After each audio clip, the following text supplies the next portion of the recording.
Cuando Hernán Cortés conquista Tenochtitlán, no hay una conquista de México como tal, eso es una ficción histórica. En Mesoamérica, en el Imperio Mexica prehispánico, había 3 ciudades, Tenochtitlán, Texcoco y Tacuba, que tenían avasallados, apachurrados, llámalo como quieras, a todo el resto de lo que se llama el Imperio de Moctezuma. No existe un país como tal, una estructura política que haya sido conquistado por nadie. La conquista de México es un error histórico. Lo que es que una serie de pueblos se unen a los españoles, a Hernán Cortés en este caso, para quitarse el yugo mexica. O sea, Hernán Cortés llega en abril, más o menos en abril, febrero, marzo, en marzo del 19 llega al actual Yucatán. ¿No? De hecho llega a Cozumel, a la isla de Cozumel. Encuentra, va a buscar y hace mucho esfuerzo para buscar a Jerónimo de Aguilar, su lengua, su intérprete, una persona que sabía maya y sabía español porque llevaba muchos años como esclavo ahí en el Yucatán.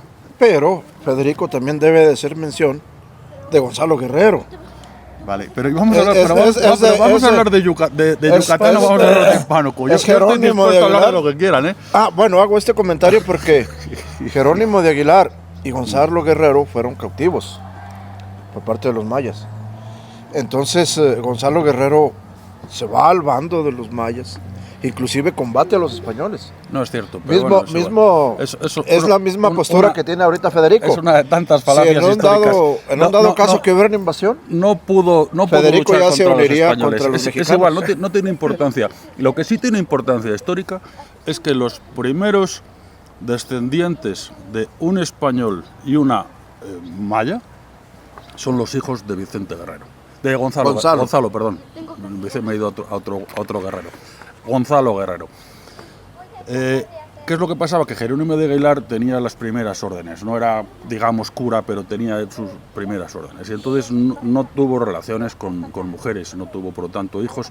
Fue un motivo por el que se fiaron de él, porque no tenía relaciones con mujeres. Entonces dijeron, bueno, le puedo prestar a mis mujeres y a mis hijas para que las cuide, para lo que sea, porque no se va a acostar con ellas.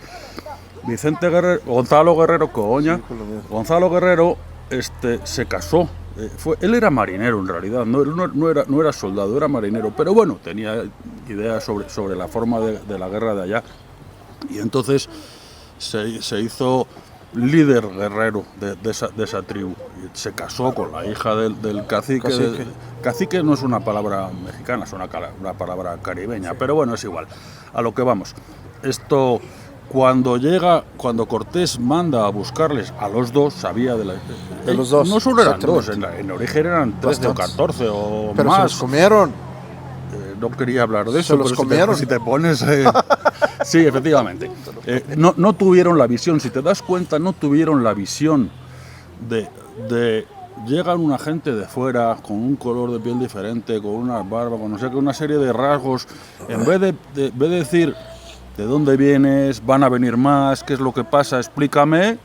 Se los comieron a casi todos. Había varias mujeres. Sí. Y eran, ya no recuerdo, por lo menos 13. Me suena 13 y 17. Es igual, muchos. Solo estos dos se liberaron al final y porque se escaparon. Estaban en una jaula engordándoles para comérselos, se escaparon y fueron a otro cacique, tal y cual.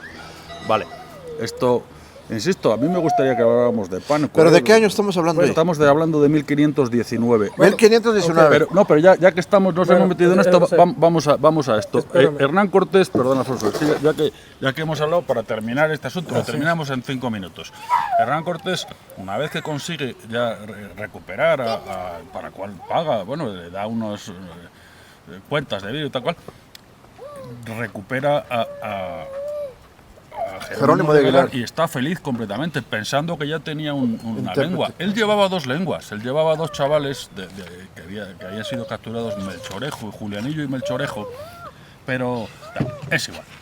Él estaba muy contento, Hernán Cortés estaba muy contento pensando que ya tenía manera de traducir. Da la vuelta a la península del Yucatán y en la primera batalla que tiene Hernán Cortés, ya había habido otras 2 o 3 expediciones, según como lo mires, anteriores. Es igual. Hernán Cortés en la batalla de Centla es cuando vence y se alía, son sus primeros aliados. Ahí es cuando le regalan a 20 mujeres, incluidas Doña Marina. ¿Qué es lo que pasaba? Jerónimo de Aguilar sabía hablar maya y sabía hablar, por supuesto, español, aunque lo tenía muy oxidado. Cuando llega con los españoles ya no se acordaba prácticamente, tuvo que desoxidar el idioma. Vale. De repente tiene una mujer, Doña Marina, la madre de México, una mujer importantísima, que sabe hablar náhuatl y sabe hablar maya. ¿Qué hacía Cortés? Cortés, Jerónimo de Aguilar, Doña Marina. Del español al maya, del maya al náhuatl, ¿sabes? Sí. Así es como conseguía. Eso era una chiquita que era esclava. Doña Marina era esclava. Traidor a México. A ver, no existía. ¿Qué es un país? No existía, ¿qué es un país? Es una estructura política, ¿no? España, en la cual España, si me apura, sí, pero bueno, es igual, no vamos a entrar en eso. A lo que vamos. Y Aragón. A ver, Alfonso, ¿qué es un país? Tú vives en un lugar en el que tienes unas obligaciones, como en nuestro caso, como pagar unos impuestos, y tienes un retorno, ¿no? Hacen carreteras, escuelas, policía, tal. ¿Qué es lo que hacía la Triple Alianza? Texcoco, Tacuba y Tenochtitlán. O me pagas o te machaco, y además me tienes que dar gente para sacrificio, me tienes que dar pieles y me tienes que dar plumas de pájaros, todo lo que era, que de oro, muchísimas cosas, tributos que pagaban. ¿A cambio de qué? A cambio de que no te mate. No a cambio de darte la seguridad, una policía, unas carreteras, no sé qué, no. A cambio de que no te mate, me tienes que pagar. Era una extorsión, digamos. ¿Crees que se está repitiendo la historia? No era una estructura. No voy a entrar en eso. No es una estructura política, no es un país. No existía un país. ¿Qué es lo que hacen todos los pueblos? Todos. Porque te estoy hablando de la batalla de Centla, la primera. Se alían con Hernán Cortés, aparte de darle las 20 mujeres. Luego llega fundan Veracruz, pues un poquito después. Pero bueno, llegan a Veracruz. ¿Por qué se llama Veracruz? Porque es el día de la Veracruz. Viernes Santo de 1519. 1519. Entonces llegan emisarios de Moctezuma, que ya había conocido a las anteriores 2 expediciones. De hecho, habían hecho intercambio con Grijalva, con Juan de Grijalva, sobrino de Diego de Velázquez, el gobernador de Cuba que manda luego a Cortés. Vale. Por ahí sale la leyenda de que Moctezuma venía, ya que era Quetzalcóatl, ¿verdad? Que era el que venía y que por eso los trató bien. Sí. Ahora, mucha de la gente... A lo que voy, perdona, que es que quiero terminar con de Alfonso, perdona un segundo. Se alían primero los de Centla, es el actual Tabasco. Luego se alían los tempoaltecas, de Zempoala. Cuando se marchan tienen problemas los españoles con los enviados de Moctezuma, unos roces, tal, no sé qué, se marchan. Entonces llegan los tempoaltecas. Oye, que los mexicanos nos están machacando, nos tienen machacados y tal cual. Nos aliamos con vosotros para machacar, y entonces se asocian. Ya estaba asociado con los de Centla. Ahora se asocia Hernán Cortés con los tempoaltecas. Y van hacia Tlaxcala. ¿Por qué van a Tlaxcala? Porque los tempoaltecas le dicen: hay un pueblo ahí que están enfrentados con los mexicas, vamos todos para allá.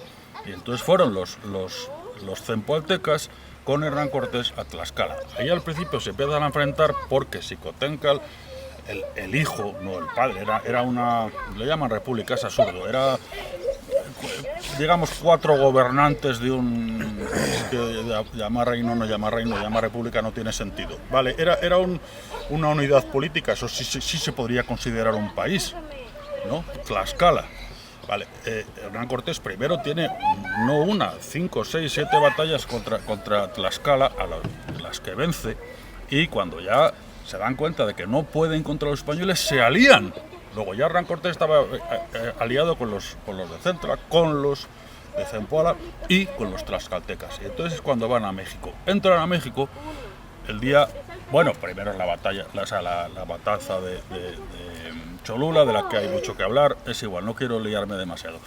Entran en la Ciudad de México el día 8 de noviembre de 1519 a mediodía, como todo el mundo sabe. Bueno, a la Ciudad de México no.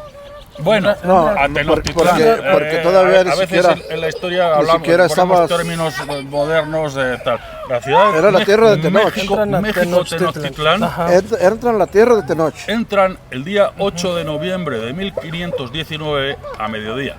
Habían desayunado, entran por la de las 4 calzadas, entran por la del sur, ¿eh?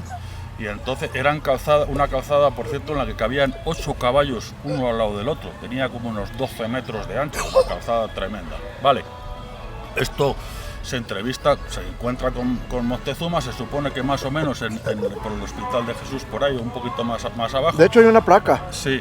ahí. No está muy claro que sea verdad, pero bueno, es igual. Se encuentra con Moctezuma, Moctezuma les dice, bueno, ya hablan tal, no sé qué, dice, vete, les acomoda en el palacio de su padre, de Asayacal, donde está Monte de Piedad, por cierto, y comed y por la tarde nos reunimos. Por eso siempre digo, es una tontada ya que me hace gracia decir, se reunieron el día 8 de noviembre de 1519 por la mañana, o aquí sería en México, digamos, a mediodía, el inicio de la tarde.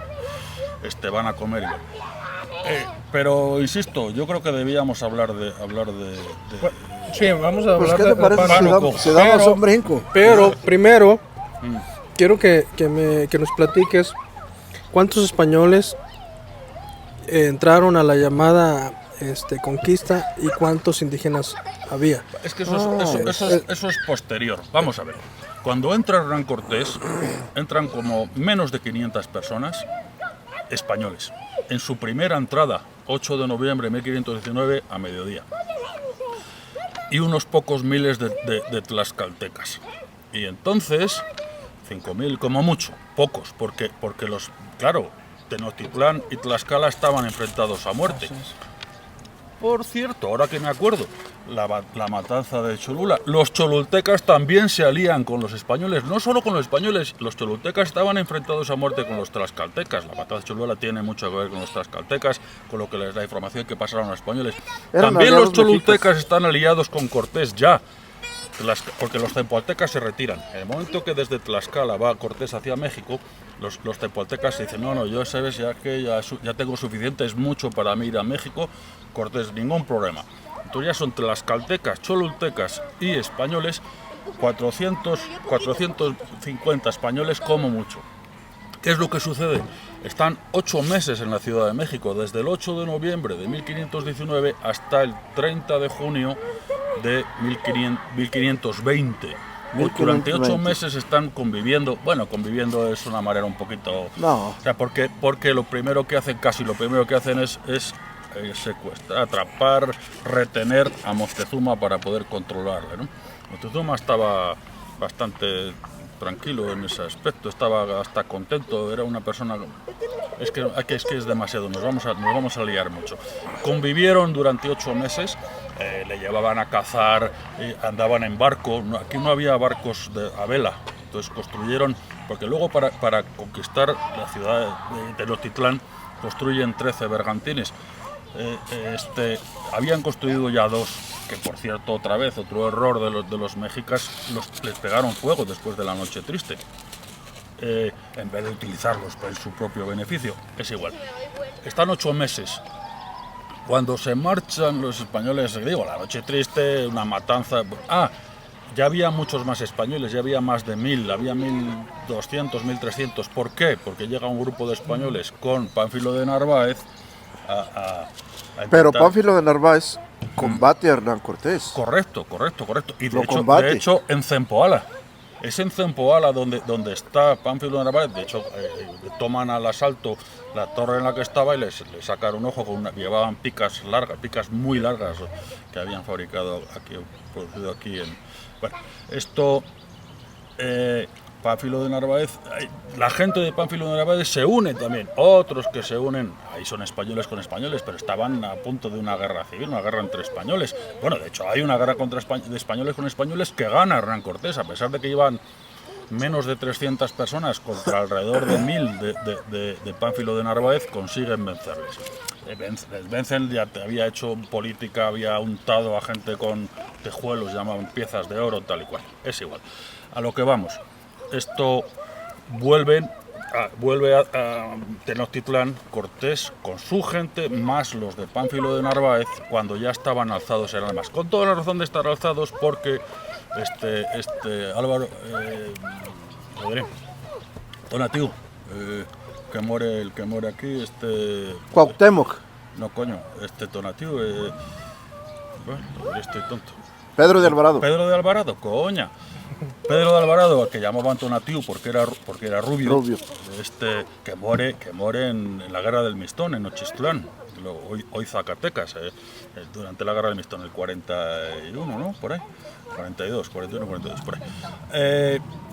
A lo que voy, se queda, cuando Hernán Cortés va a combatir a Pánfilo de Narváez, se queda Pedro de Alvarado con sus hermanos, tenían cuatro o cinco hermanos, se quedan ahí y hacen una matanza un poco absurdo, difícil de justificar. Tuvo miedo, se quedaban muy pocos, no tenía lenguas, aunque ya había españoles que sabían hablar náhuatl y algunos nahuatecas que sabían hablar español un poco, tal. Se quedó sin lengua. La lengua se la llevó Cortés. Doña Marina va con Cortés a Zempoala. Y entonces, bueno, hay un malentendido, lo que sea. La ciudad de Tenochtitlán se levantan armas en contra de los españoles y es la derrota terrible en la que mueren como 800 españoles de 1300 más o menos, te digo, hablo de cifras un poco a ojo, y se van huyendo, salen precisamente por Tacuba hasta la Ciudad de México, ¿no? La laguna.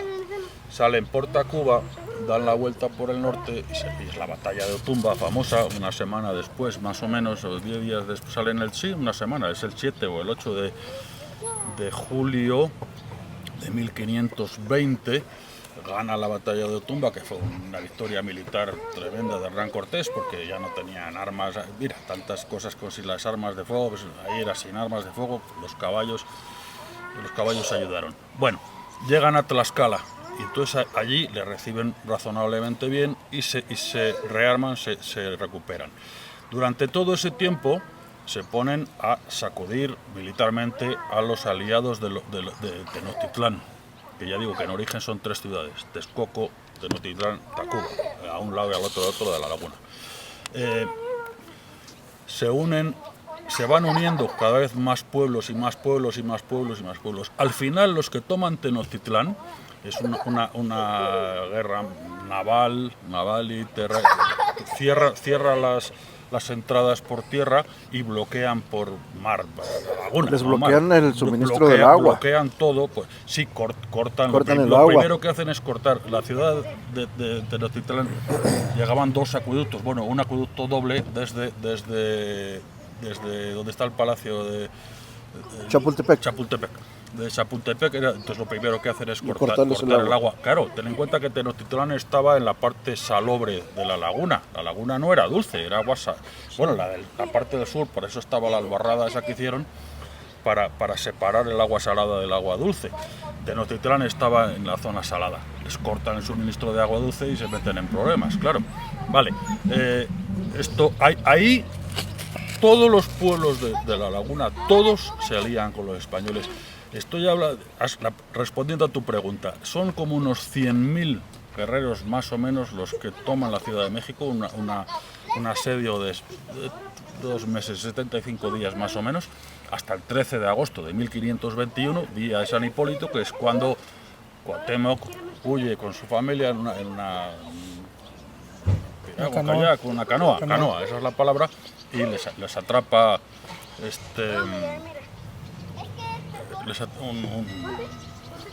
uno de las García Holguín se llamaba. El que atrapa es García Holguín, que era mano derecha segundo de Sandoval, de Gonzalo de Sandoval. Bueno, es igual. Ese es el 13 de agosto de 1521. Son 100.000 originarios.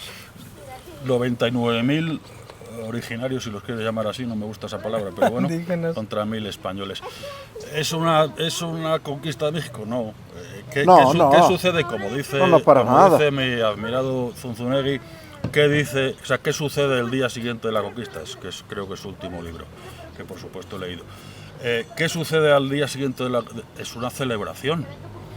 Claro, es que identificar México con con el Imperio de Moctezuma es un error absoluto. No, pues no, un no, absoluto error.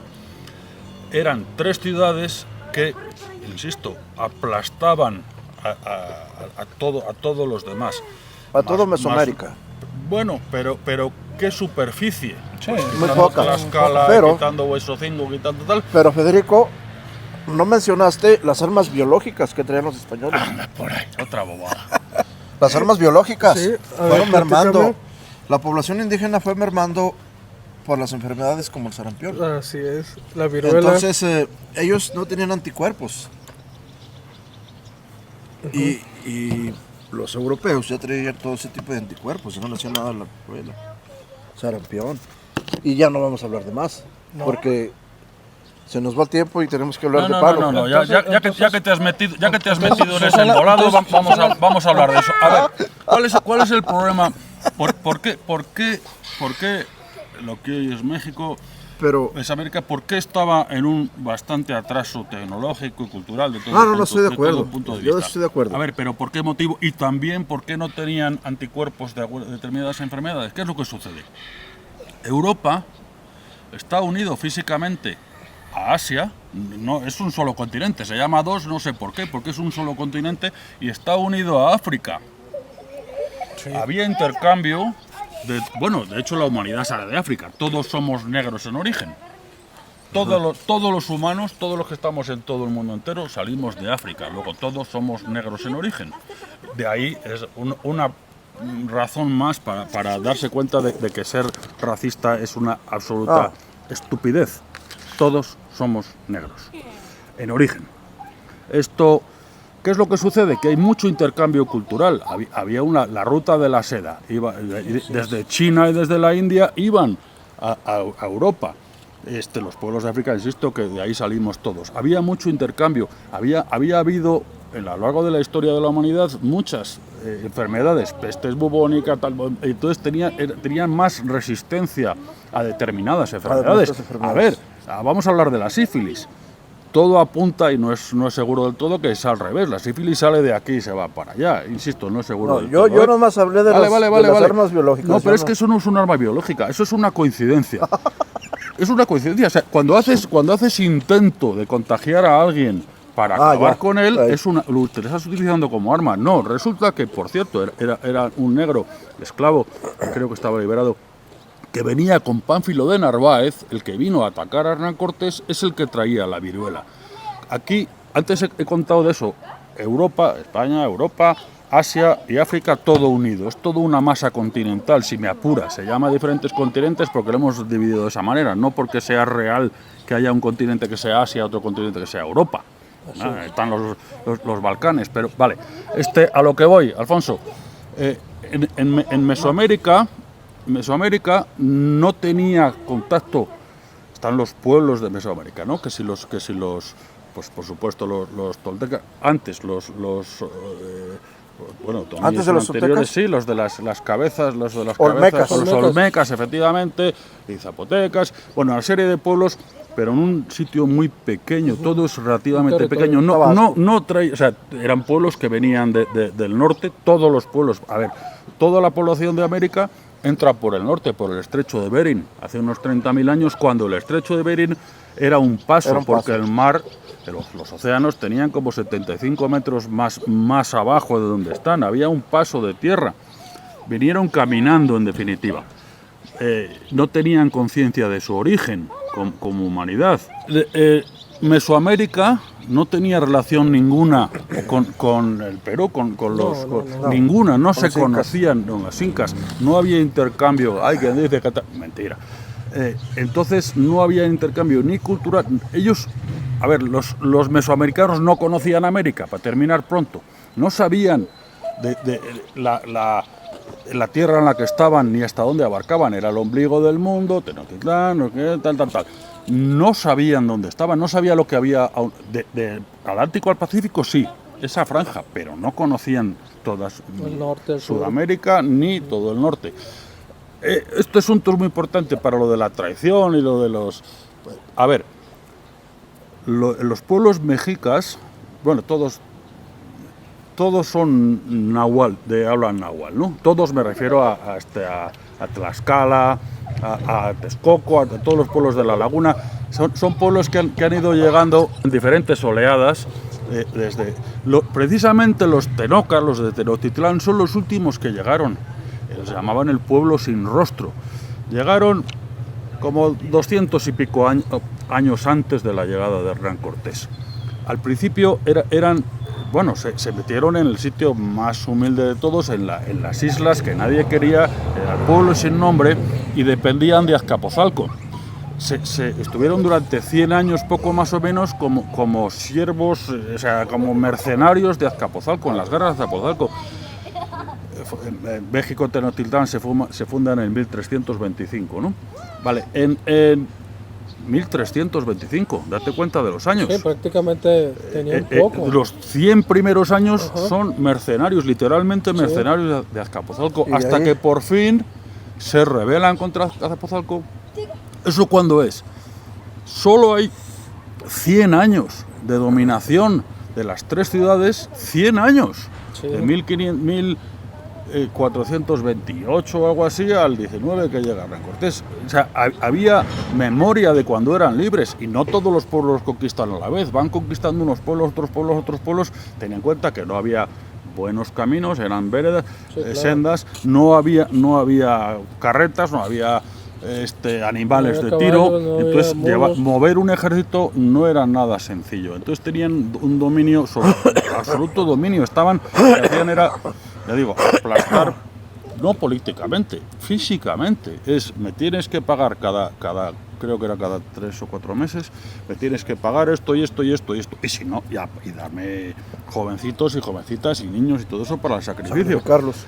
Eran pueblos que llevaban poco tiempo dominados, sojuzgados, sometidos por completo. ¿Eso es un país? No, eso no es un país.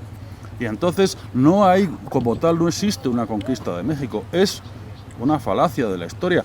No había un país que conquistar, no había un México por lo tanto que se independiza, otra falacia. Pero bueno, ya es que de verdad, yo creo que todo esto lo pondremos en algún momento, pero es que hemos venido a hablar de Pánuco, de verdad. Bueno, ya nos platicaste los antecedentes de lo que es ahora México, ¿sí? Ahora estamos en un espacio de lo que es el actual México, en Pánuco. Fíjate, yo no sé si es cierto, pero dicen, si hay rumores, que hasta las Filipinas llevaron tlaxcaltecas. ¿Quién sabe si será cierto o no? Desde luego que es cierto. Desde luego que es cierto. Para las Filipinas, que son muy importantes, eran parte de Nueva España, por cierto. Las Filipinas son Miguel López de Legazpi y Andrés de Urdaneta. Miguel López de Legazpi es el jefe de la expedición, digamos, y Andrés de Urdaneta, que es el que descubre el tornaviaje. ¿Cuál es lo que hace Colón diferente de lo que hace el resto de los pueblos antiguamente y tal? Es capaz de venir y de volver. Viene desde España, pasando por las Canarias, llega, no a México, por supuesto, México es muy posterior, Nueva España, llámalo como quieras, el México prehispánico, si es que existiera. Consigue venir y volver. ¿Qué es lo que hace Andrés de Urdaneta en el 1565? Van a las Filipinas. El océano Pacífico es inmenso, es el océano más grande, es una tercera parte de la Tierra.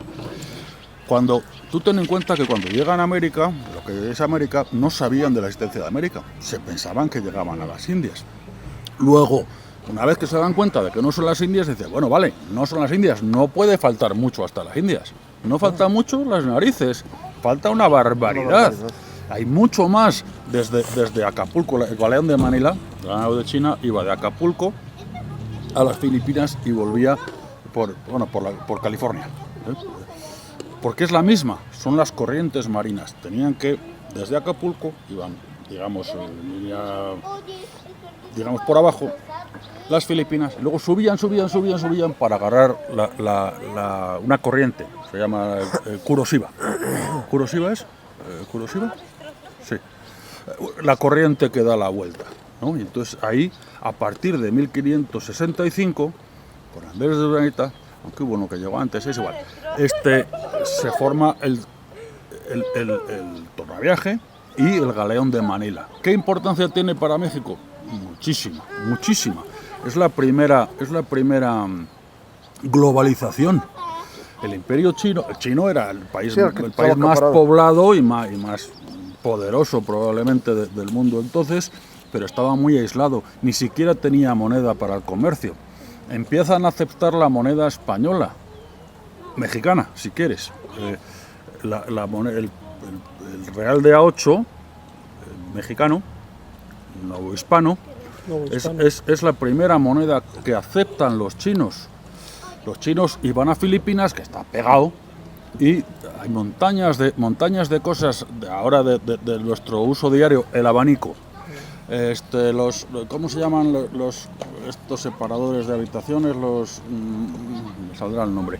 Todo el trabajo de marfil, toda la cerámica, Las persianas. la cerámica los biombos, quería decir. La seda, ¿dónde viene la seda? La seda viene de China, efectivamente, aunque Hernán Cortés puso de hecho en marcha un cultivo de morera para criar gusanos de seda y tener aquí tal.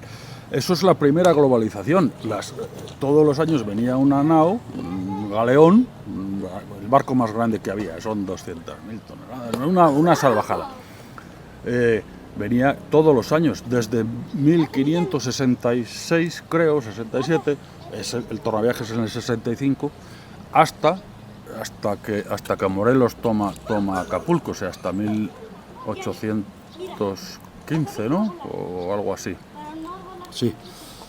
Esos 200 años 250 años está el galeón de Manila trayendo mercancías, llevando plata y siendo la primera globalización del mundo. Pero volvemos a lo mismo, vamos a hablar de Pánuco, sí o no. Bueno, mira, ya tenemos los antecedentes, que también es importante mencionarlos. Ahora sí nos vamos a enfocar a lo que es la historia de Pánuco.